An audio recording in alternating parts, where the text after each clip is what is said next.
कार्य करायला लागतं. म्हणून आता मी बोलत असताना जास्तीत जास्त मी वचन वाचणार आहे. ती वचन लक्ष देऊन ऐका.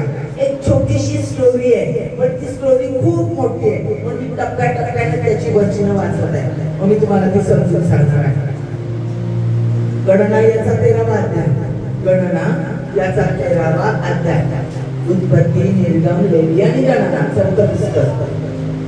गणना याचा 13वा अध्याय 1 ते 3 वचन. परमेश्वर मोशेला म्हणाला, मी इस्रायल लोकांना कांदेव नाही का. परमेश्वर मोशेला म्हणाला, मी इस्रायल लोकांना कनान देश देत आहे. तो हेरण्यासाठी म्हणजे पाहण्यासाठी, हेरण्यासाठी माणसे पाठवत. त्यांच्या वाडवडिलांच्या प्रत्येक वंशातला एक पुरुष पाठवत. त्यांच्या वाडवडिलांच्या प्रत्येक वंशामधला एक पुरुष पाठवत. प्रत्येक त्यातला सरदार असावा. कोण पाहिजे तो सरदार. सरदारावर सगळ्या जबाबदाऱ्या असतात की नाही. परमेश्वराच्या आज्ञेप्रमाणे मोशेने 12 रानातून त्यांना पाठविले. ते सगळे पुरुष इस्रायल लोकांचे प्रमुख होते, म्हणजे सरदार होते. गणना 13वा अध्याय. आता 17-20 वचन वाचा. त्याच्यानंतर तोच अध्याय 17-20. मोशेने त्यांना कनान देश हेरण्यासाठी पाठविताना सांगितले की तेथून नेगेब प्रांतावरून डोंगराळ प्रदेशात जा आणि देश कसा आहे, देशातील रहिवासी सबळ आहेत की दुर्बळ आहेत. लक्ष द्या. काय बघायला पाठवलं? देश कसा आहे, त्या देशातले रहिवासी सबळ आहे का दुर्बळ आहे. कारण तो देश देणार होता ना परमेश्वर त्यांना. ते थोडे आहेत की पुष्कळ आहेत. लोक सबळ आहेत का दुर्बळ आहेत, थोडेच लोक आहेत का खूप लोक आहेत, ते राहतात तो देश चांगला आहे की वाईट आहे. आणि त्यांच्या वस्तीची नगरे छावणी वजा आहेत की तटबंदीची आहे. तटबंदी म्हणजे गोड बांधलेले मजबूत.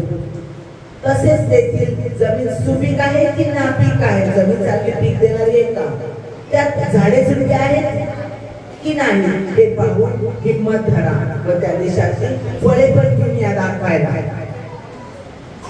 गणना 23 तोच अध्याय, फक्त आता 25 ते 33 बघायचं. त्याच अध्यायामधलं पुढचं वचन 25 ते 33. देश हेरून ते 40 दिवसांनी परत आणले. त्यांनी हेरला तो देश. किती दिवस हेरत होते ते? 40 वर्ष, 40 दिवस. 40 दिवस त्यांनी तो देश पाहिला, म्हणजे 1 महिना आणि 10 दिवस तो देश ते पाहत होते. कुठं काय आहे काय नाही सगळं ते मोशेने सांगितलं होतं. तसा त्यांनी तो देश हेरला. ते आले, ते हेर 12 रानातील कादेश येथे मोशे व अहरोन इस्रायलाची सर्व मंडळी यांच्याकडे आले आणि त्यांनी त्यांना सर्व मंडळींना ही हकीकत सांगितली. किती जण पाठवले होते? 12 जण. किती जण गेले होते? 12. कारण 12 वंश होते ना इस्रायलचे. आणि त्या देशाची फळं दाखवली, फळं पण आणली सोबत. ते मोशेला म्हणाले की ज्या देशात तू आम्हाला पाठवले त्या देशात आम्ही गेलो, त्यात खरोखरच दुधामधाचे प्रवाह वाहत आहे. तेथील ही फळं बघा. त्या देशाचे रहिवासी मात्र बलवान आहे. मात्र त्या देशाचे रहिवासी कसे आहेत? बलवान आहे. तेथील नगरे तटबंदीची आहेत, फार मोठी आहेत. तेथे अनाकाचे वंशज आम्ही पाहिले. अनाकाचे वंशज म्हणजे दाविदाने गल्ल्याखाला मारलं होतं की नाही, ते महाकाय लोक, ते अनाकाचे वंशज आम्ही पाहिले. नेगेब प्रांतात अमालेकी लोक खूप मजबूत आणि क्रूर लोक अमालेकी राहतात. डोंगराळ प्रदेशात हित्ती, यबुसी आणि अमोरी लोक राहतात. हे सगळे मजबूत बंडखोर, तांबडे, धडक, साडसूड आणि डेंजर लोक ते राहतात. आणि समुद्र किनाऱ्यावर व यार्देन कनानी लोक राहतात. ते पण मजबूत कनानी लोकांची वस्ती आहे. तेव्हा मोशेच्या समोर लोकांना शांत करेल. तेव्हा त्या लोकांना शांत करेल. 12 जणांना 10 जण बोलत होते ना, त्या लोकांना शांत करेल. कालेब म्हणाला, आपण त्या देशावर आत्ताच्या आत्ता हिम्मत धरून चढाई करून जाऊ व तो देश घेऊ. कोण म्हणाला? कालेब म्हणाला. कारण तो जिंकण्यास आपण पूर्णपणे समर्थ आहोत. पण जे पुरुष म्हणजे जे 10 पुरुष होते ना बाकीचे, पण जे पुरुष 10 त्यांच्या बरोबर गेले होते. ते म्हणाले त्या लोकांवर स्वारी करण्यास आपण मुळीच समर्थ नाही, आपण समर्थ नाही, कारण ते आपल्याहून बलिष्ठ आहे. त्याचप्रमाणे तो देश घेऊन ते आले होते. त्याविषयी इस्रायल लोकांना त्यांनी अनिष्ट बातमी दिली. अनिष्ट म्हणजे वाईट बातमी दिली. ते म्हणाले, काय म्हणाले बघा, ते 10 जण जो देश फिरण्यासाठी आम्ही गेलो तेथे रहिवाशांना ग्रासून टाकणार आहे. तेथे आम्ही पाहिले सर्व लोक धिप्पाड आहेत. ते नेफिलीम म्हणजे नेफिलीम घराण्यातील अनाकाचे वंशज आहे, म्हणजे महाकाय लोक आहेत सगळे.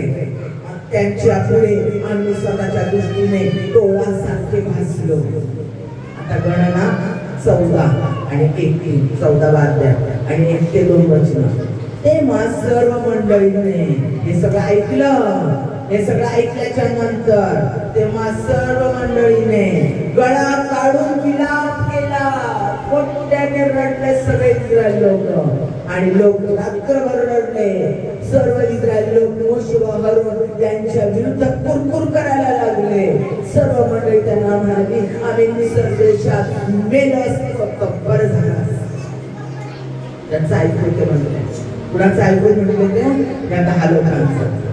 आता तोच गणना याचा 14वा अध्याय 6 आहे. आणि देश फिरून आलेल्यांपैकी नूनाचा मुलगा यहोशवा व यफुन्नेचा मुलगा कालेब यांनी आपले कपडे फाडले. त्या दोघांनी काय केले? 10 जणांनी सांगत होते. या दोघांनी आपले कपडे फाडले आणि आपले कपडे फाडले आणि ते इस्रायल लोकांच्या सर्व मंडळीला म्हणाले, चौकडे फिरून आम्ही जो देश फिरून आलो आहे तो अतिशय उत्तम आहे. परमेश्वर आमच्यावर प्रसन्न असला तर तो त्या दुधामधाचे प्रवाह वाहणाऱ्या देशात आम्हाला नेईल आणि तो देश आम्हाला देईल. तुम्ही परमेश्वराविरुद्ध बंडमात्र करू नका आणि त्या देशाच्या लोकांची भीती बाळगू नका, कारण ते आमचे वंश होते. बघा किती मजबूत. अनाकाय वर्षाचे सांगितलं की नाही, महाकाय लोक आहेत ते अतिशय मजबूत आहेत असं सांगितलं. पण हे काय म्हटले 2 जण, ते आमचे भक्ष होतील. परमेश्वर जर आमच्या बाजूने तर ते आमचे भक्ष होतील. त्यांचा आधार तुटला आहे, पण आमच्या बरोबर परमेश्वर आहे, त्यांची भीती बाळगू नका. आता बघा प्रिया, लक्षात घ्या, मोशेला परमेश्वराने पाठवलं इस्रायल लोकांची सुटका करण्यासाठी. इस्रायल लोकांची सुटका करण्यासाठी पाठवलं. मिस्री लोकांमधून मिस्र देशातून त्यांना सुटका करून गुलामीतून पाठवून आणलं. ते करत असताना किती पिढ्या झाल्या होत्या? 10 पिढ्या.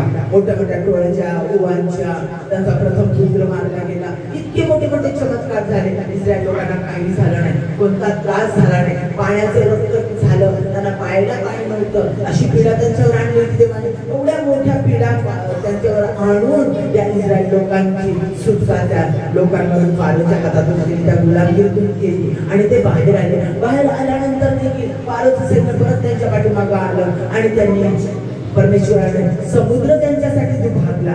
ते कोरड्या भूमीवर चालले असा चमत्कार झाला. पलीकडे ते पोहोचले आणि फारोचं सैन्य समुद्रात गडप झालं. काय यांचं मरण पावलं? हे सगळं इस्रायल लोकांनी पाहिलेलं होतं. अग्निस्तंभ त्यांना चालत होता, मेघस्तंभ दिवसा त्यांच्या पुढे चालत होता, त्यांना ऊन लागू देत नव्हतं बाळगोट्यात. अग्निस्तंभ रात्रीचा अग्नी त्यांच्या समोर प्रकाशामध्ये ते चालत होते. कोणते जनावर त्यांच्या समोर येऊ शकत नव्हते. म्हणजे सगळे चमत्कार त्यांना मानना, स्वर्गीय मानना, पक्षी लावे, पक्षी त्यांना खाऊ घातले.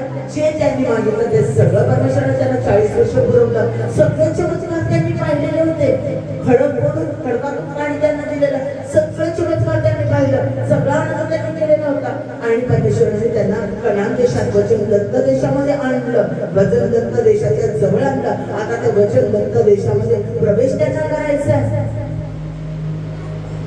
जो देश एवढा चमत्कार करणारा परमेश्वर, त्यानं त्यांना अभिवचन दिलंय, मी तुम्हाला दुधामधाच्या प्रदेशात उत्तम तयार अशा देशामध्ये मी तुम्हाला घेऊन जाईल. जर त्याने ते दिलंय लक्षात ठेवा, ते वनवचन दिलंय, ते वनवचन दिलं, गुलाम दिलं, तुम्ही मुक्तता बनी, त्याची मुक्तता नाही. शत्रूला कायमचा नाही साकारली, सगळे शत्रू पाण्यामध्ये गळत झाले, सगळ्या गोष्टी केल्या, त्यांनी सगळं पाहिलं. आणि परमेश्वराने त्यांना त्यांच्या विश्वासाची पालन करण्यासाठी म्हणून प्रत्येक वंशाचा एक सरदार म्हणजे तो सर्वज्ञ असतो, तो सामर्थ्यशाली असतो, त्याला सगळ्या गोष्टी माहिती असतात, तो परखड असतो, तो कणखर असतो, तो मजबूत असतो, तो विजयी असतो. आणि म्हणून सरदारांना पाठवलं. प्रत्येक वंशाला एक असे पाठवले. 12 वंशाचे 12 जण पाठवले. आणि त्या 12 मधल्या 10 जणांनी काय केलं? त्यांनी नेगेटिव्हिटी आणली. सगळा देश पाहिला दुधामधाचा आहे, तिकडचे द्राक्ष आणले, तिकडची उत्तम फळं दाखवली, किती भारी फळं तिकडची आहे, सगळं उत्तम सगळ्या गोष्टी त्यांनी पाहिल्या, दाखवल्या. तो देश खरोखर दुधामधाचा, खरोखर आशीर्वाद, खरोखर चांगला आहे, खूप भारी देश आहे. पण सैतान बघा, पण काय म्हटलं ते 10 जण, पण ते लोक खूप दगड आहेत, ते महाकाय आहेत, ते खूप मजबूत आहेत, त्यांचं नगर तटबंदीचं आहे, किल्ल्यांनी बांधलेलं आहे, ते पूर्ण संरक्षित नगरामध्ये राहतात. आपण त्यांच्यासमोर कोणीच नाही, आपण टोळासारखे आहोत. आपल्याला असे नष्ट करून टाकते, अशी आपल्याला उद्ध्वस्त करून टाकते. त्यांनी नेगेटिव्हिटी, नकाराच्या गोष्टी आणल्या, दुर्बळतेच्या गोष्टी आणल्या. विजय मिळण्याच्या आधीच त्यांनी पराजय जाहीर केला. देवादिदेव परमेश्वर त्यानं वचन दिलंय, तुमच्यासाठी अशक्य गोष्टी शक्य करेल, तुमच्यासाठी जे अद्भुत, जे तुमच्या कल्पनेच्या पलीकडे, जे विचारांच्या पलीकडे, जे तुमचं नाही आहे ते मी तुम्हाला देईन. ते देवानं सांगितलेलं होतं, बरोबर आहे. आणि तरी देखील एवढे चमत्कार बघून या सरदारांनी ते चमत्कार पाहिले, ते सरदारही त्या चमत्कारातून गेले, तरी देखील ह्या सरदारांना पाठवलं, तरी देखील त्यांनी ते जाऊन येऊन काय सांगितलं नाही. आणि त्यांनी ज्या वेळेला अशा नेगेटिव्हिटी सांगितल्या, ज्या वेळेला 10 जणांनी मत सांगितलं की ते महाकाय मजबूत आहे, अशक्य आहे, आपण हरणार, आपण जिंकू शकत नाही, ते खूप मजबूत आहे, त्याचं शहर खूप मजबूत आहे, अशक्य गोष्ट आहे, काय देवाने आपल्याला पाठवले ना ते नाही ते नाही घडणार, नाही शक्य नाही. आणि कालेब आणि यहोशुआ त्यांनी काय सांगितलं? होय, तो देश खूप सुंदर आहे, तो देश दुधामधाचा आहे, तो देश देवाने सांगितल्याप्रमाणे तसाच आहे. ते लोक आहेत मजबूत, शहर आहेत तटबंदीची आहेत, पण त्यांनी नेगेटिव्हिटी नाही आणली, त्यांनी पॉझिटिव्हिटी आणली. ज्या वेळेला हे सगळे लोक नेगेटिव्ह बोलले, हे 10 जण अशा पद्धतीने बोलले, त्यावेळेला ते लोक रडले, त्यांनी आक्रोश केला. बायबलमध्ये दिले ते रात्रभर सगळे इस्रायल लोक रडत होते आणि मोशेबद्दल, आरोनाबद्दल कुरकुर करायला लागले आणि त्यांना म्हटले, आम्हाला का आणला त्यांनी संदेश, कशासाठी आणला, आम्हाला का घेऊन आलास, आम्हाला मारून टाकण्यासाठी आणलं का, आम्हाला इथं परमेश्वराला का, परमेश्वर कसा करतो, आम्हाला मारून टाकण्यासाठी तेवढे मजबूत लोक, त्याची तटबंदी एवढी मजबूत, तो देश आम्ही घेऊ शकणार नाही, मग आम्हाला एवढ्या लोकांना इथं का आणलं, आम्हाला मारून टाकण्यासाठी, त्या शत्रूने आम्हाला उद्ध्वस्त करावं म्हणून आम्ही त्यांच्यासोबत टोळासारखे दिसतो असं सांगितलंय 10 जणांनी. त्या 10 जणांनी सांगितलं की आम्हाला नष्ट करते, ते खूप मजबूत आहे, महाकाय आहे. मग परमेश्वर आम्हाला ह्या लोकांमध्ये मारून टाकण्यात आणलं, त्याच्यापेक्षा आम्ही गुलामीत होतो तर संरक्षित होतो, निदान आम्ही तिथे भाकर तुकडा का गुलामीचा खात होतो, काम करत लाता बुक्का खात होत्या, पण मरून तर जात नव्हतो, मार खात होतो, सुटून आम्हाला लाल भडक होते, आमचे हरी करत होते, पण आम्ही तिथं मरत नव्हतो, जीवनभर होतो, लेकरं उत्पन्न करत होतो, बरोबर आहे. त्यांना राग आला, ते रडले, त्यांनी आक्रोश केला, रात्रभर यामध्ये रडले. कुणामुळं? त्यांना हा सरदार आणला का? त्यांनी ती नेगेटिव्हिटी आणली, त्यांना नकारात्मक विचार आणले, त्या पराजयाच्या गोष्टी आणल्या. हे होऊ शकत नाही, हे अशक्य आहे, हे शक्यच होऊ शकत नाही, कसं काय, नाही, हे नाही घडू शकत. ते लोक म्हटले, चला परत जाऊया, कुणीतरी आपला सरदार बनला, नको आम्हाला मोशे, नको आम्हाला हरून, परमेश्वराचं नाही ऐकायचं आम्हाला, आम्ही आमचा सरदार बनू आणि आम्ही आमचं निघून जाऊ, परत मिसर देशामध्ये जाऊ, आम्हाला नको इथे, आम्हाला जे देवाने अद्भुत ठेवलेलं आहे, जे उत्तम देणार आहे, जे अशक्य देणार आहे, नाही ते नाही मिळणार हो आम्हाला. त्याच्यासाठी काय जीव घालवायचा का पडते तिकडं, चला परत पाठीमागे. या काले आणि लवशवान लक्षात घ्या प्रियांनो, आपण ह्या गोष्टी करतो, आपण करतो. देवाचा आत्मा बोलत आहे. आपणच मागितलंय कोणी व्यक्ती आमच्याशी बोलू देऊ नको, तुझा देवाचा आत्मा आमच्याशी बोलू दे. आणि देवाचा आत्मा ऐकणाऱ्या प्रत्येक व्यक्ती संगती बोलत आहे. हे रोजच्या जीवनामध्ये आम्ही करतो. कालेब आणि जोशुआनं काय केलं? त्यांनी देवाचा चमत्कार त्यांनी पाहिला होता. देवाने काय काय केलेलं होतं त्यांनी पाहिलेलं होतं. ते विश्वासात काढलेले होते. ते परमेश्वराच्या सानिध्यात राहत होते. परमेश्वराचा त्यांचा इंटिमेट जिव्हाळ्याचा संबंध होता. देवाचं डिवाइन नॉलेज त्यांच्यावर होतं. देवाचा हात त्यांच्यावर होता. ते पूर्ण परमेश्वराला समर्पित होते. ते विश्वासात प्रबळ होते. त्यांनी काय केलं? त्यांनी आपली वस्त्र फाडली. माझ्या प्रियांनो, सगळ्यांसमोर आपले वस्त्र फाडणं म्हणजे आपलं आत्म शरीर दुसऱ्यांच्या समोर दाखवणं. यहुदी लोकांना एखादा अभिमान्य नाही. यहुदी लोक वरपासून खालपर्यंत पूर्ण सगळ्याचा कपडा घालतात, अंग दिसू देत नाही. आणि त्यांनी स्वतःची वस्त्र फाडली. आपले नग्नता दिसू दिले. त्यांनी स्वतःची वस्त्र फाडली आणि शोक केला, आक्रोश करून ते म्हटले, देवा विरुद्ध बंड करू नका, देवा विरुद्ध बंड करू नका. परत आपण ऐकूया ते यशायाचा 14वा अध्याय 6 ते 9. देश हेरून आलेल्यांपैकी नूनाचा मुलगा यहोशुआ व युफन्नेचा मुलगा कालेब यांनी आपले वस्त्र फाडले आणि ते इस्रायल लोकांच्या सर्व मंडळीस म्हणाले, चहूकडे फिरून आम्ही जो देश हेरून आले तो अतिशय उत्तम आहे. परमेश्वर आमच्यावर प्रसन्न असला, परमेश्वर आमच्यावर प्रसन्न असला तर तो त्या दुधामधाचे प्रवाह वाहणाऱ्या देशात आम्हाला नेईलच आणि जो देश आम्हाला तो देईल. तुम्ही परमेश्वरा विरुद्ध बंड करू नका, करू नका बंड, फिरू नका माघारे, रडू नका, आक्रोश करू नका आणि त्या देशाच्या लोकांची भीती बाळगू नका, कारण ते आमचे भक्ष होती, आमचेच भक्ष होती. आम्ही त्यांची शिकार करू. त्यांचा आधार तुटला आहे पण परमेश्वर आमच्या बरोबर आहे. त्यांची भीती बाळगू नका.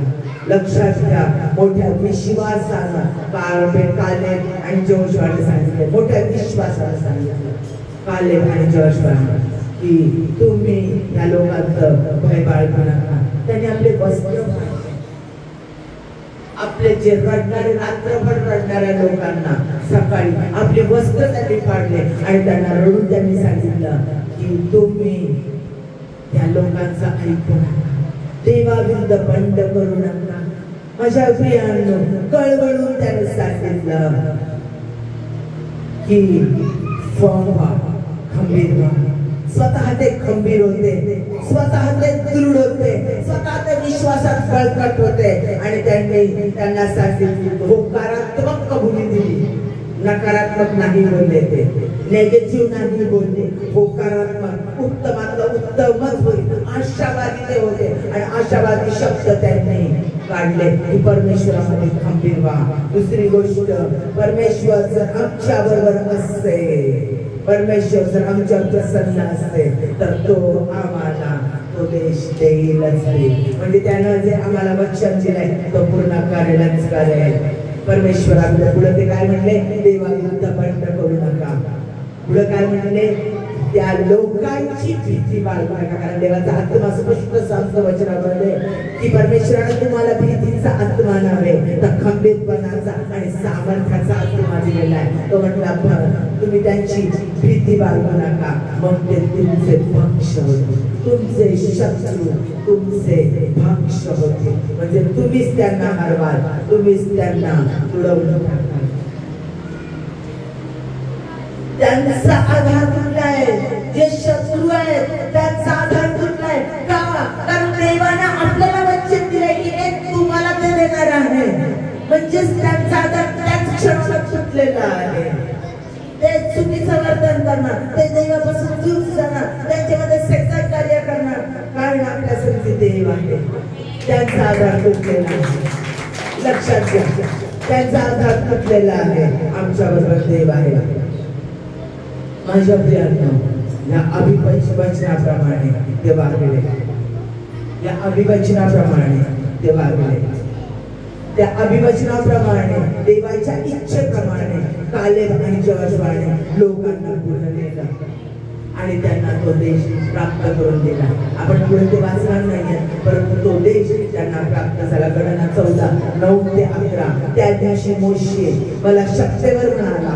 पुढे बघा, यहोशुआ कालेब स्वतः सांगत आहे, त्या दिवशी मोशे मला शक्तीवर म्हणाला की तू माझा देव परमेश्वर याच्या इच्छेप्रमाणे निष्ठापूर्वक वागलास, म्हणून ज्या भूमीला तुझे पाय लागले आहेत ती तुझे आणि तुझ्या वंशजांचे निरंतरचे वर्तन होईल. इस्रायल रानात प्रवास करत असताना परमेश्वराने मोशेला हे सांगितले. तेव्हापासून आजपर्यंत 45 वर्षे परमेश्वराने आपल्या म्हणण्याप्रमाणे मला जिवंत ठेवले आहे. कालेब सांगतो, केव्हा सांगत आहे?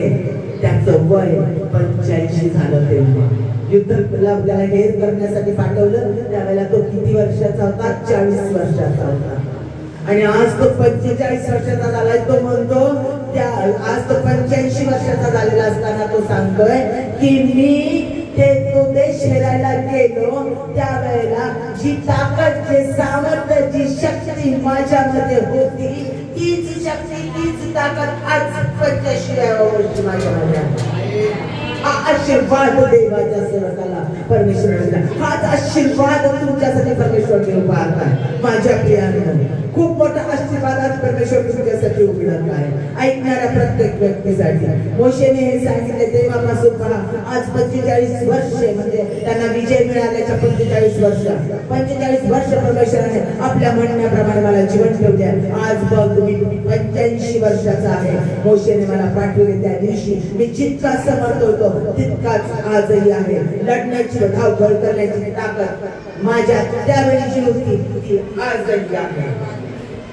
आणि ते 10 लोक ज्यांनी इस्रायल लोकांना घाबरवून सोडलं, इस्रायल लोकांमध्ये नेगेटिव्हिटी आणली, इस्रायल लोकांना चुकीच्या मार्गाने नेत होते, परत जाऊन हार मानू, पळून जाऊ शत्रूपासून, लढायचं नाही, थांबू नका इथे, चला जाऊ, ते खूप बलिष्ठ आहे, ते खूप मोठे आहे, त्यांचा देश खूप बलिष्ठ आहे, आपल्याला ते मिळणार नाही, छान आहे, खूप भारी आहे, पण आपल्यासाठी नाही, चला पाठीमागवा, असे जे म्हणत होते 10 जण, ज्यांनी रात्रभर इस्रायल लोकांना रडू दिलं, निराशा आणली, कुरकुर करायला लावलं, देवाविरुद्ध बंडाळी, भीतीचा आत्मा आणला, त्या लोकांना परमेश्वराने तिथंच शासन दिलं.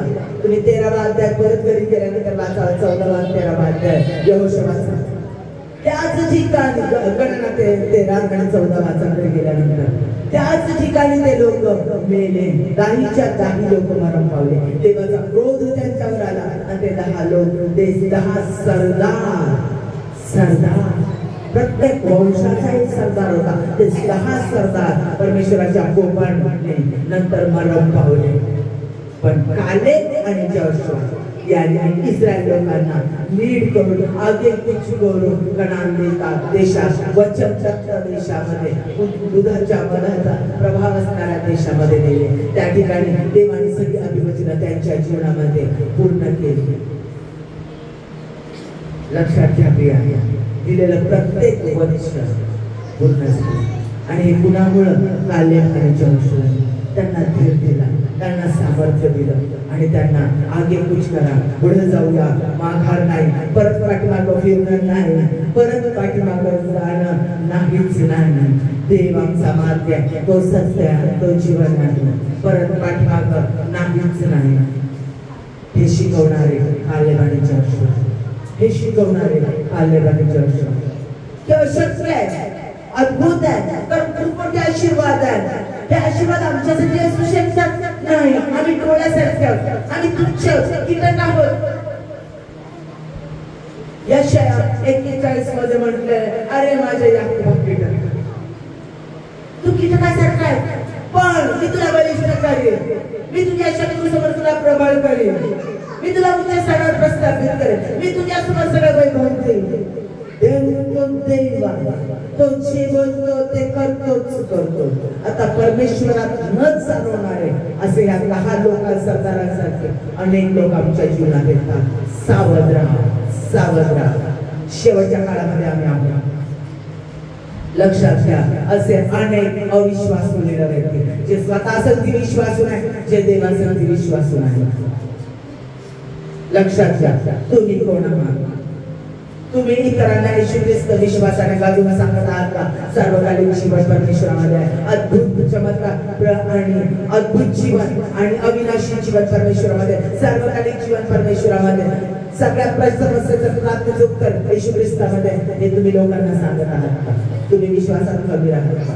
पहा, जे परमेश्वरात न चालणारे लीडर कसे आहेत? ते विश्वासात स्वतः नाही, ते स्वतः खंबीर नाही, ते दुसऱ्यांना विश्वासात चालवत नाही, ते दुसऱ्यांना खंबीर करत नाही, ते स्वतःची कातडी वाचवणारे आहेत आणि ते इतरांना सांगतात कातडी वाचवून पण जा पाठीमागं, मी पाठीमागं पळतो, असे ते आहेत. पुढचं म्हणजे ते भित्रेपणाचा आत्मा घेऊन जाणारे आहेत. ते ज्यावेळेला आमच्या संधी बोलतात त्यावेळेला आमच्या भीती निर्माण करतात. आता समय कधी नाही, आता कसं होईल, आता असं होईल, आता हे लोक आता हे कळेल, हे सगळे भीतीचा आत्मा आमच्यामध्ये आणणारे आहे. एक जगीय गोष्टींचा विचार करणारे असे लीडर, असे आम्हाला चालवणारे लोक, असे आमच्यासाठी बोलणारे लोक कसे जगीय गोष्टींचा विचार करणारे, ते जगीय लोकांप्रमाणे राहणारे आहेत.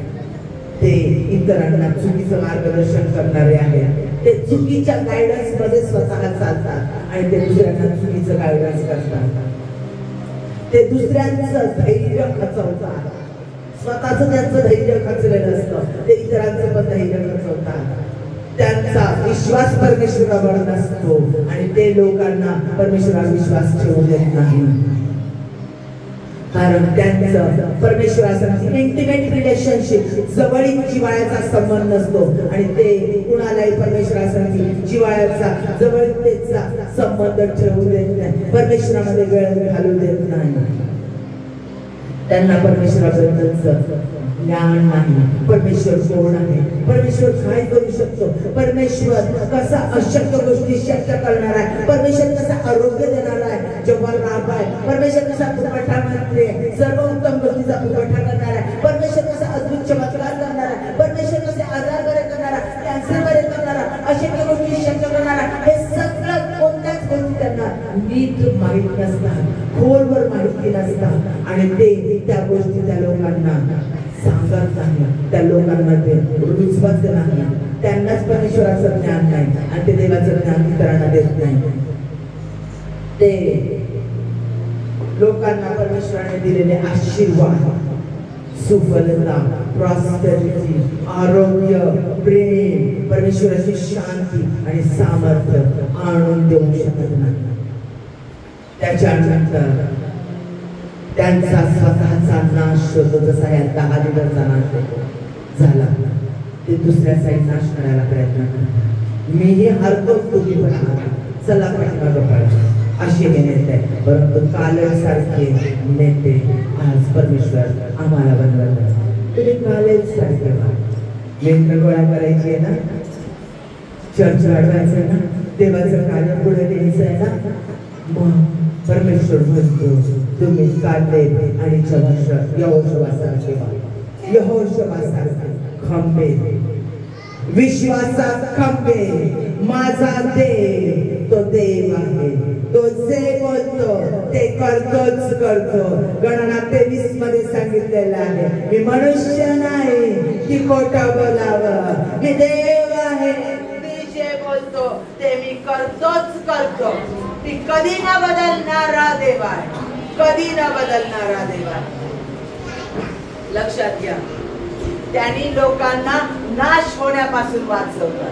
त्यांनी लोकांना नाश होण्यापासून वाचवलं. लोकांचा नाश होऊ दिला नाही त्यांनी. त्या लोकांना वचनग्रस्त देशात घेऊन गेले. जे वचन आशीर्वाद परमेश्वराने दिलेले होते तिथपर्यंत त्यांनी लोकांना घेऊन गेले. ते वतन, ती जमीन, तो पैसा, ते वैभव, ते सर्व काही फळफळावर त्या लोकांना मिळू दिले आणि आजही ते त्या ठिकाणी राहत आहेत इस्रायल लोक. आजही ते त्या ठिकाणी राहतात. त्यांना विजयी जीवन प्राप्त करून दिले. परमेश्वर वचन देणारा देव वचन पूर्ण करणारा आहे हे त्यांनी त्यांना शिकवलं.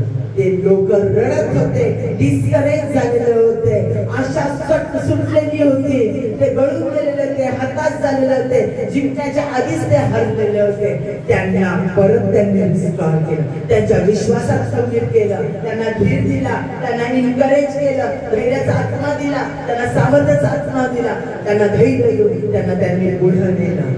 त्यांना परमेश्वराची इच्छा पूर्ण करायला शिकवलं. देवाची इच्छा काय? तुम्हाला उत्तमातलं उत्तम द्यायचं. देवाची इच्छा काय? त्याच्या लेकरांनी आनंद असावा. देवाची इच्छा काय? त्याच्या लेकरांनी निरोगी असावा. सैतान उद्ध्वस्त करण्यासाठी आला, येशू ख्रिस्त जीवन देण्यासाठी आलाय.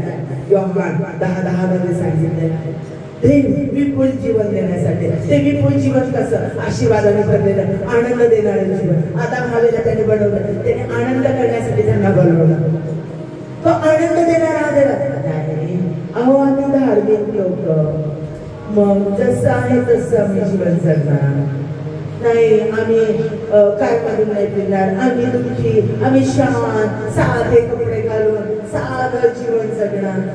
का? तुमचा देव राजा परमेश्वर, तुम्ही ज्यांचे राजकन्या, त्याचे लेकरात म्हणजे राजकन्या राजपुत्र आहात. सर्व उत्तमातलं उत्तम तो तुम्हाला देतो. फक्त घ्या शुच्छानावर, स्वीकारा शुच्छानावर. तो अशक्य गोष्टी शक्य करतो. विश्वासानं घ्या. माझी आई पण तेवढी नाही, मी केलंय, ते केलंय. परमेश्वर माझी आई पण तेवढी नाही. परमेश्वर मला ना माझ्या पुरतं, माझ्या परिस्थिती पण नाही, माझ्या पुरतं मला छोटस, मला जेवढं हवं तेवढंच मला राहण्यासाठी मला फ्लॅट आहे. मला माझा छोटासा फ्लॅट आहे. आणि परमेश्वर त्याही वेळेला मला सांगतो की मी तुझ्यासाठी उत्तमातलं उत्तम ठेवलेलं, मी तुझ्यासाठी उत्तमातलं उत्तम देतो. माझ्या आई पण नाही ना कर्ज मिळणार नाही. जे आहे ना परमेश्वरा मला नंतर मला देतो, मी आभार मानते. नाही प्रिया, देव उत्तमातलं उत्तम देतो. आमच्या कल्पनेच्या, आमच्या ताकदीच्या पलीकडे, आमच्या अपेक्षेच्या पलीकडे तो आम्हाला देतो. ते देवाचं कार्य. जे आमच्या ताकदीत आम्ही मिळवू शकतो ते मनुष्याचं कार्य. पण जे आमच्या ताकदीच्या बाहेर आहे, जिथे आमचे हात टेकतात, तिथं देवाचं कार्य सुरू होतं. ते देवापासून. जे अशक्य आहे ते देवापासून. जे अशक्य है, जे असंभव को संभव बनाने वाला वही हमारा, वही यीशु मसीह है. जो असंभव है, असंभव मनुष्य करना नाही, अशक्य गोष्ट आहे तीच शक्य करतो. मी ह्याच पात्र नाही, त्याच तो पात्र करतो. लक्षात घ्या, तो पॉझिटिव्हिटीचा देव आहे, तो विक्टोरीचा देव आहे, तो सामर्थ्याचा देव आहे, तो आशेचा देव आहे, तो विश्वासाचा देव आहे. आमच्या प्रत्येक समस्या, आमच्या प्रत्येक प्रॉब्लेमला आम्ही मोठं करतो. आमच्या आजाराला आम्ही मोठं करतो, आमच्या समस्येला आम्ही मोठं करतो, आमच्या कर्जाला आम्ही मोठं करतो. आमचा देव मोठा आहे, आमचं कर्ज मोठं आहे. त्यांनी काय केलं? तो देश मोठा, ते लोक मोठे, ते लोक महाकाय, ते लोक त्याचा देश तटबंदीचा, ते लोक क्रूर, ते लोक भयान. त्यांना शत्रूला मोठं केलं, पण कालेवाडी जोशाने देवाला मोठं केलं. अरे जर देव आमच्या संख्ये, तर त्यांना आमचं भक्ष्य करेल. आणि खरोखर परमेश्वराने त्यांना भक्ष्य केलं, त्यांना तिथून क्षणात काढून टाकलं, पराजित केलं. तो पूर्ण देश त्याच्या लोकांना दिला. तो परमेश्वर विजयी करतो. आमच्या समस्या, आमच्या अडचण, आमचे आजार, आमचे रोग आम्ही पाहतो.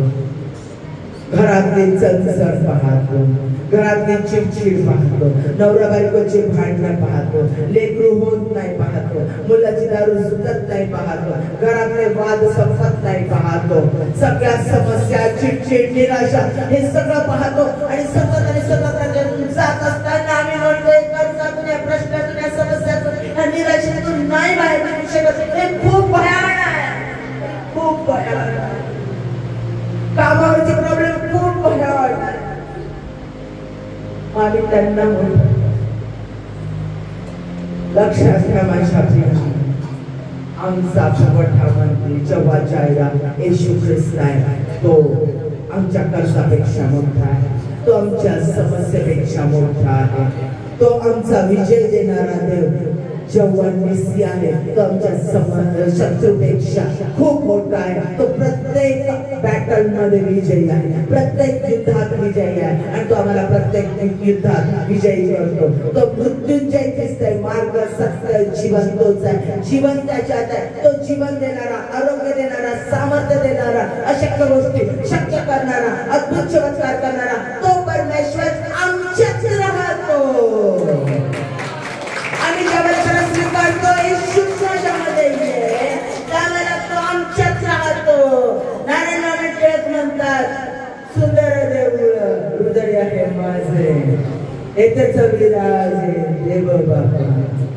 माझ्या प्रियांनो, येशू ख्रिस्त आमच्यात राहतो, तो आमच्यात राहतो, तो आमच्यात राहतो. कोण येशू ख्रिस्त? कोण परमेश्वर? जो अशक्य गोष्टी शक्य करणारा देव, जो चमत्कार करणारा देव, जो मृतांमधून जिवंत करणारा देव, मृतांना जिवंत करणारा देव, जो अंधांना बरं करणारा देव, जो बैलांना बरं करणारा देव, जो अशुद्ध शक्ती नष्ट करणारा देव, जो चमत्कार करणारा परमेश्वर, जो यहोवाचे पोट पाडून त्याच्या लेकरांना वचन दत्तदेश देणारा देव, तो आमचा आहे, तो आमच्यात राहतो.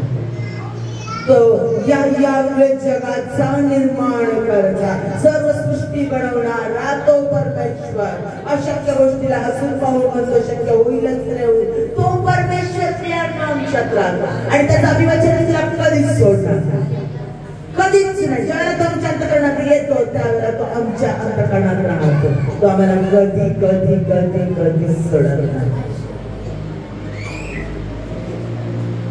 तुम्ही कुठेही असा, कसेही असा, कोणत्याही परिस्थितीत असा, तुमच्याकडून पातक होत असेल, तुमची छायच्या दरीतूनही जात असला तरी देखील त्या क्षणाला देखील तो तुम्हाला सोडणार नाही. तो तुम्हाला त्याच्यातून बाहेर काढेल, पण तो तुम्हाला सोडत नाही. अरे येशू ख्रिस्ताला स्वीकारल्याने दारूच्या गुन्ह्यात गेलो, आता देवाने मला सोडलं. मग मी पश्चाताप केला आणि परमेश्वराकडे आलो आणि परत दुसऱ्या दिवशी दारूच्या गुन्ह्यात गेलो. परत परमेश्वर बाहेर थांबला आणि आत गेलो नाही. तो कदापि कदापि कदापि सोडत नाही. तुम्ही काही करत असाल, मोबाईलवर काही बघत असाल तर ठेवायचा, तो तुमच्याच आहे. त्याचा आत्मा कळवळतो तुमच्यासाठी, तो तुम्हाला त्याच्यातून बाहेर काढतो. कुणाची चुनकी लागत असाल, कुणाला उद्ध्वस्त करत असाल, कुणाला पाडत असाल, कुणाचं वाईट योजन असाल, लक्षात ठेवा तोच येशू ख्रिस्त तुमच्यामध्ये राहतो. तो ते सगळं पाहतो, पण तो तुम्हाला सोडत नाही, तो टाकत नाही, कधीच नाही. तो एकदा तो तुमच्या अंतःकरणात आला, तो शेवटपर्यंत तुमच्या जीवनामध्ये अनंत कालामध्ये, कारण त्याचं सार्वकालिक जीवन तुमच्यामध्ये सुरू झालेलं आहे. बदलणार काय? तर तुमची शरीराची वस्त्र, हे शरीर तुम्ही टाकणार. तुमचा आत्मा, त्याच्या आत्म्यात जो मिसळलेला आहे तो स्वर्गकालिक जीवनासाठी आहे, कायम स्वर्गीय जीवनासाठी आहे. माझ्या प्रियानो, तो कधीच सोडत नाही. तो परमेश्वर तुमच्यासाठी अनंत अनादी देव येशू ख्रिस्त सतत आणि सतत तुमच्या मध्ये आहे, तुमच्यामध्ये आहे. तो तुम्हाला सोडत नाही आणि टाकत नाही, कधीच टाकत नाही. मग माझ्या समस्या, माझे प्रॉब्लेम, माझी कर्जाची परिस्थिती ही मोठी नाही, माझा देव मोठा. किती प्रॉब्लेम असेल, घरात किती भांडण चाललेले असेल, घरात किती वाद चाललेले असतील, घरात किती भयानक परिस्थिती असते, माझा देव मोठा. येशू ख्रिस्त मोठा आहे. तो ही सगळी परिस्थिती बदलण्यास समर्थ आहे. तो परिस्थिती बदलवण्यास समर्थ आहे, तो सामर्थ्याचा देव आहे. माझा शत्रू माझ्यापेक्षा किती मोठा असला, कर्ज माझ्यापेक्षा किती मोठा असला, आजार कॅन्सर असेल, हार्टचा प्रॉब्लेम असेल, स्किन डिसीज असेल, किती भयानक असू दे, तो मला त्याच्यातून सोडवेल ते सोडवेल. कारण तो माझ्यासाठी आहे. माझा देव विजयी परमेश्वर आहे आणि तो मला सदैव विजयीच बनवतो. देव सामर्थ्यशाली आहे आणि तो परिस्थिती बदलवतो, तो मला बदलवतो, तो मनुष्याला बदलवतो आणि तो बदलवतो, तो कधीच बदलत नाही. मग आजच्या नंतर आम्ही काय करणार आहोत? आम्ही त्याच्या त्या सामर्थ्याबद्दल बोलणार. काय देवाने जोशवानं काय केलंय, त्यांनी देवाला मोठं केलं, ते देवाच्या सामर्थ्याबद्दल बोलले, देवाच्या सामर्थ्याबद्दल बोलले. ज्या वेळेला गॉलियाथासंगती लढण्यासाठी दावीद गेला होता, त्यावेळेला दावीदाने काय केलं?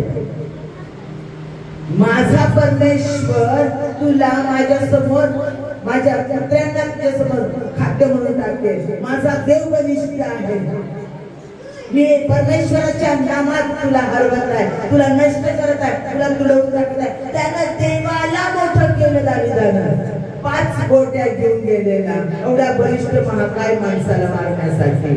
गलोर छोटीशी घेऊन गेलेला, गलोर उडवता काय बोलला, देवाला गौरव केलं, देवाला मोठं केलं. आम्ही काय केलं पाहिजे? परमेश्वराला मोठं केलं पाहिजे. परमेश्वराच्या कार्याबद्दल बोला. तो कोण आहे, तो काय करतो, त्याचं सामर्थ्य काय आहे. तो रोग बरी करणारा देव जवळ राब आहे, तो शांती देणारा देव, तो जवळ शालोम आहे, तो सगळ्या गोष्टीचा पुरवठा, उत्तम गोष्टीचा पुरवठा करणारा जवळ जाहीर आहे. तो माझ्यामध्ये आहे. त्याच्याबद्दल बोला, त्याच्या कार्याबद्दल बोला, त्याच्या स्तवनाबद्दल बोला, त्याच्या प्रेमाबद्दल बोला, त्याच्या क्षमाशीलतेबद्दल बोला. तो क्षमा करणारा देव आहे, तो सतत दोष देणारा देव आहे, तो अद्भुत गोष्टी करणारा देव आहे, तो भीतीचा नाही, धैर्याचा आत्मा देणारा देव आहे. सर्व त्याच्या उत्तम गोष्टीबद्दल बोला आणि त्याच्या गोष्टी, ते त्याचं ज्ञान फक्त त्याच्या वचनामध्ये आहे, ते फक्त त्याच्या वचनामध्ये. या वचनाशिवाय विक्टोरी नाही आहे, या वचनाशिवाय विजय नाही आहे. ही वचन वाचा, ही वचन ऐका आणि ती बोलत राहा, ती बोलत राहा, ती बोला. तेच तुमच्या जीवनात घडेल. तुमच्या मुखामध्ये जीवन आणि मृत्यूचं सामर्थ्य आहे. तुम्ही जे शिक्षणाबाद बोलाल वचनानुसार, तेच तुमच्या जीवनात घडणार आहे. अरे ही अशक्य गोष्ट आहे, अरे नाही होऊ शकत तुमच्या जीवनात. एवढी मोठी जमीन, एवढं कसं काय परमेश्वर देईल तुमच्या चर्चसाठी? होय, परमेश्वर देणार, तो अद्भुत चमत्कार करणार. अरे कसं शक्य आहे? एवढा मोठा फ्लॅट, लक्झरियस फ्लॅट आमच्या ऐपत नाहीये, कसं होणार, कसा देणार? होय, ते त्याचं कार्य आहे जे आमच्या कुवतीच्या, आमच्या अपेक्षेच्या बाहेर आहे. लक्षात घ्या, तो आम्हाला तसा पात्र करतो, तो आम्हाला तसा योग्य करतो, तो आम्हाला तसा खंबीर करतो. लक्षात घ्या, गणना 13:30, गणना 13:30. तेव्हा मोशेच्या समोर लोकांना शांत करून काले म्हणाला, आपण त्या देशावर आत्ताच्या आत्ता हिम्मत करून चढाई करून जाऊ आणि घेऊन जाऊ, कारण तो जिंकण्यास आपण पूर्ण समर्थ आहोत. तो देश जिंकण्यास आपण पूर्ण समर्थ आहोत. हे आमचं अभिवचन असलं पाहिजे. शत्रू आमची समस्या किती मोठी असू दे, पण ते जिंकण्याचं सामर्थ्य देव आम्हाला देतो, देव आम्हाला देतो. तो चमत्कार आमच्यावर करतो. आम्ही आमच्या शत्रूवर चढाई करून जाऊ. आमच्या समस्येला दबवून आम्ही घाबरून पाठीमागे जाणार नाही, नाहीच नाही. आम्ही पुढेच जाऊ, आम्ही धावत राहू, कारण परमेश्वर आमच्या प्रत्येक प्रश्नाचं उत्तर आम्हाला देणार आहे, आमच्या प्रत्येक समस्यातून बाहेर आणणार आहे. सगळं जे उत्तमातलं उत्तम देवाने जे सांगितलं ते सगळं आमचं आहे आणि आम्ही ते घेणारच घेणार. जे अशक्य आहे, जे अद्भुत आहे, जे मी स्वप्नातही पाहिलं नाही, ते परमेश्वर माझ्यासाठी देणार. जे लोक म्हणतात हे तिला प्राप्त होईल, हे त्याला प्राप्त होईल, हे तुम्हाला तुम्ही करू शकता. तुमच्या शिक्षणाने तुम्हाला 20,000ची नोकरी मिळू शकते, तुमच्या शिक्षणाने तुम्हाला 50,000ची नोकरी मिळू शकते. माझा देव सांगतो मला 1.5 लाखाची नोकरी मिळू शकते. होय, परमेश्वर करणार, परमेश्वर करणार, कारण तो अशक्य गोष्टी शक्य करणारा देव, अशक्य गोष्टी शक्य करणारा देव. जे आमच्या कुवतीच्या बाहेर आहे, आमच्या विचारांच्या बाहेर आहे, जे आमच्या अपेक्षेच्या बाहेर आहे. सैतान आम्हाला सांगतो, लोक आम्हाला सांगतात तू त्या गोष्टी घेण्याच्या पात्रतेचा नाही रे. अरे तू एवढे मोठे फ्लॅट घेण्याच्या पात्रतेचा नाही रे. अरे तुला एवढं मोठं चर्च आणि एवढं मोठं कार्य नाही रे. अरे कसं शक्य आहे. अरे तुझी परिस्थिती बघ, तुझं कुटुंब बघ, तुझे हाल बघ, तुझं कर्ज बघ. सैतान दाखवतो, लोक दाखवतात, जवळच्या व्यक्ती दाखवतात, जवळच्या व्यक्ती म्हणतात अरे तुझा आजार बघ, तुझी परिस्थिती बघ, अरे तुझं सौंदर्य बघ, तुला काय चांगला नवरा मिळणार आहे. अरे तुझं फॅमिली बघ, तुझं बॅकग्राऊंड बघ, तुझे मागचे लोक बघ, तुझं पूर्वज बघ, तू राहते ते घर बघ, आणि तुला काय चांगलं मिळणार आहे. शक्य तरी आहे का? आपल्या कुवतीप्रमाणे बघा, हो आपल्या लायकीप्रमाणे नाही. देव तुम्हाला त्या लायकीचा बनवतो, देव तुम्हाला त्या पात्रतेचा बनवतो, देव तुम्हाला उच्च स्थानावरून चालू देतो, तो तुम्हाला हाय आणि मोठ्या स्थानावर प्रस्थापित करतो, तो परिस्थिती बदलवतो, कारण तो अशक्य गोष्टी शक्य करणारा देव आहे. फक्त आम्हाला ते घेता आलं पाहिजे. याकोबासारखं, याकोबाने परमेश्वराच्या हातातून आशीर्वाद घेतलाय. हालेलुया. तो आमचा देव आम्हाला तेच शिकवत आहे. आरोग्य, प्रॉस्पेरिटी, पैसा, वैभव, नाते संबंध तुटत चाललंय, बेकार होत चाललंय, परिस्थिती वाईट होत चालली, पती पत्नीचं नातं चांगलं नाहीये. परमेश्वर सगळं बदलण्यास समर्थ आहे. सर्व ढासळलेलं तुटलेलं नातं परत एकदा रिस्टोर करून पहिल्यापेक्षा मजबूत, पहिल्यापेक्षा उत्तम करणारा तो देव आहे. तो कर्जातून बाहेर काढणारा देव आहे, तो परिस्थिती बदलवणारा देव आहे. सगळ्या गोष्टीतून तो बाहेर काढतो. आम्हाला काय करायचं? विश्वासानं, विश्वासानं जे परमेश्वराने आमच्यासाठी अद्भुत गोष्टी सांगितल्यात, ह्या परमेश्वराने वचन आम्हाला दिलेली आहे, त्या वचनानुसार आम्हाला त्या अशक्य गोष्टींवर विश्वास ठेवून विश्वासानं त्याचा ताबा घ्यायचा आहे. ताबा विश्वासानं घ्या. जे आशीर्वाद आमच्यासाठी देवाने सांगितलेले आहे, मी अद्भुत गोष्टी तुझ्यासाठी करेल, मी तुला आरोग्य देईन, मी तुला संपन्न जीवन देईन, मी तुला तुझ्या पतीचं पूर्ण प्रेम देईन, मी तुला उत्तमातली उत्तम पत्नी देईन, मी तुला उत्तमातला उत्तम जॉब देईन, मी तुला हाय स्टेटस लाईफ देईन. जे परमेश्वर सांगत आहे ते तो देणारच देणार. मी ते हास्य, तो मला पवित्रतेचं जीवन देणार, तो मला धार्मिकतेचं जीवन देणार, तो मला उच्च स्थानावर ठेवणार, तो मला पवित्र स्थानावर ठेवणार, तो मला ते देणारच देणार. त्याच्या ज्ञानाने, त्याच्या सामर्थ्याने तो मला करणारच करणार, कारण तो अशक्य गोष्टी शक्य करणारा देव आहे.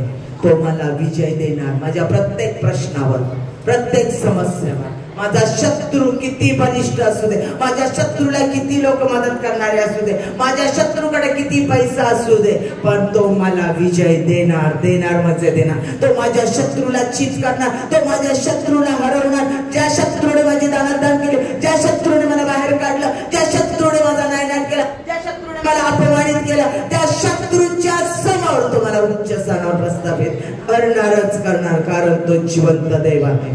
तो आशावादी परमेश्वर, तो विश्वासामध्ये खंबीर करणारा परमेश्वर आहे. त्याच्या शांतीबद्दल बोला, त्याच्या विश्वासाबद्दल बोला, त्याच्या अशक्य गोष्टी शक्य करणाऱ्या गोष्टींबद्दल बोला. बोला, शांत राहू नका. त्याची अभिवचने जी तुम्हाला दिली, जे तो अद्भुत गोष्टी करणारा तुमच्या देव तुमच्या जीवनात अद्भुत गोष्टी करू इच्छित आहे, त्या प्रत्येक अद्भुत गोष्टीबद्दल बोला. नेगेटिव्ह बद्दल बोलू नका, तुमच्या आजाराबद्दल बोलू नका, तो तुम्हाला किती धडधाकड बनवणार आहे त्याच्याबद्दल बोला. तुमच्या कर्जाबद्दल बोलू नका, तो तुम्हाला किती संपन्न करणार आहे त्याच्याबद्दल बोला. तुमच्या राहत्या गाण्याच्या घराबद्दल बोलू नका, तो तुम्हाला किती उत्तमातला उत्तम देणार आहे, आलिशान आणि लक्झरियस देणार आहे त्याच्याबद्दल बोला. त्याच्याबद्दल स्वप्न पहा आणि परमेश्वराचा धन्यवाद करा, कारण तो तुम्हाला अशक्य गोष्टी तुमच्या जीवनात शक्य करू नका. त्याच्यावर तुमची चिंता सोडवा, संकटांना घाबरू नका. त्या संकटाबद्दल आभार माना परमेश्वराचे, कारण त्या संकटातून विजय देऊन तुम्हाला पुढे नेणारा तो तुमचा देव. तो लढतोय हो, तो लढतोय, तो करतोय सगळं. तो परिस्थिती बदलवतो, तो तुमच्या शत्रूला हरवतोय, तो तुम्हाला विजय देतो, तो तुम्हाला प्रॉस्पेरिटी देतो. सगळं काही परमेश्वर करतोय. तुमच्यामध्ये असणारा येशू ख्रिस्त करतोय. तुम्हाला काहीच नाही करायचं, तुम्हाला फक्त विश्वासाचे शब्द बोलायचे माझ्या प्रियांनो. तेच आम्ही करत नाही. आम्ही फक्त नेगेटिव्ह शब्द बोलतो, आम्ही फक्त परिस्थिती बघतो. तुम्हाला आशावादी शब्द बोलायचे आणि तुमचा विश्वास जाहीर करायचा आहे आणि आनंद करायचा आहे. आनंद करा तो म्हणतो आणि निरंतर प्रार्थना करा. प्रार्थना परिस्थिती बदलवते, प्रार्थना मनुष्य बदलवते, प्रार्थना समय बदलवते. कारण प्रार्थना ही पवित्र आत्म्याच्या द्वारे होते, कारण तो पवित्र आत्मा आमच्यामध्ये आहे, कारण देवाचा आत्मा आमच्यामध्ये आहे. इथं दिलेलं आहे परमेश्वर मत्तयाचा 19 अध्याय शेवटचं वचन वाचत आहे. मत्तयाचा 19 अध्याय 26 वचन. येशूने त्यांच्याकडे पाहून म्हटले, स्वतः येशूने त्यांच्याकडे पाहून म्हटले, मनुष्यांना हे अशक्य आहे पण देवाला सर्व काही शक्य आहे. आणि फिलिपियन्स मध्ये म्हटलं, देवाच्या सामर्थ्याने मी अशक्य गोष्टी शक्य करेन. तो जिवंत देव ज्याला सर्व काही शक्य आहे, तोच तुमच्यामध्ये राहतो माझ्या प्रियांनो, तोच तुमच्यामध्ये राहतो. तर तो तुमच्यासाठी सर्व उत्तमातलं उत्तम तेच देईल, उत्तमातलं उत्तम तेच करेल, कारण तो परिस्थिती बदलवणारा देव आहे. तुम्हाला फक्त धन्यवाद करायचा, फक्त आनंदाने हर्षाने त्याचं स्तवन करायचं, नाचून गाऊन त्याचं स्तवन करायचं. तुमची चिंता, तुमची काळजी सर्व त्याच्यावर टाकायची आहे. तो प्रत्येक गोष्ट पाहत आहे, सर्व गोष्ट पाहत आहे, त्याच्यापासून काही एक गुप्त नाही. आपण गुडघ्यावर येऊया,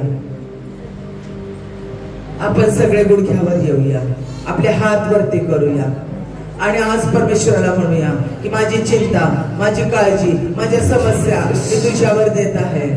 सर्व काही तुझ्यावर देत आहे. माझा फोकस मी तुझ्यावर करत आहे. येशू ख्रिस्त, आज मी तुला मोठा करणार आहे, माझ्या समस्येला नाही, माझ्या परिस्थितीला नाही.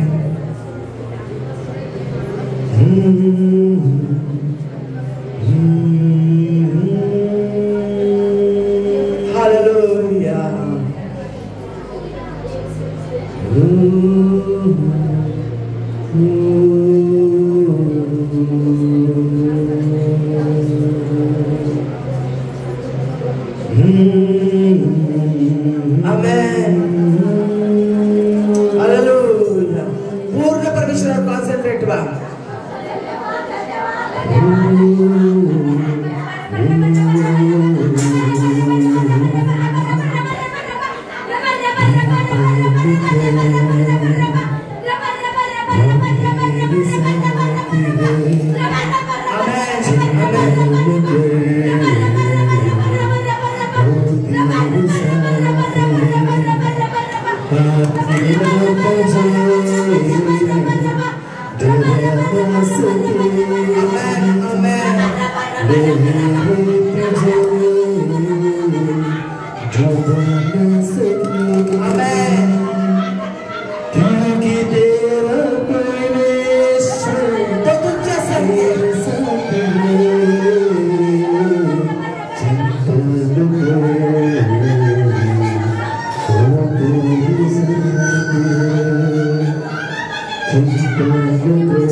तेरे साथ है।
जीवन बदलून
कार्य करत आहे तुमच्या जीवनात, तो तुमची परिस्थिती बदलत आहे, तो तुम्हाला आनंद देत आहे, तो आनंद देत आहे, तो त्याची शांती देत आहे.